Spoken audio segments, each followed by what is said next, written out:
We specialize in high-speed indestructible workboats, and they're made of polyethylene, which is very sustainable. That means it's fully recyclable, it doesn't need any fouling, and then electric propulsion is the way to go, using it without any emissions. You have to go electric. I must say I'm impressed. We normally put 150 Yamaha at the back of this boat, and the top speed is the same, 35 knots. The acceleration is phenomenal, it's just like driving a Tesla, and it's dead quiet, so it's really good.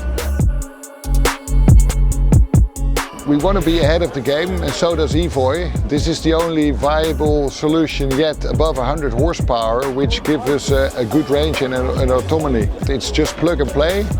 Run a few cables. The harness was completely made to size to fit in our design. It's as simple as a normal conventional outboard. I see a bright future.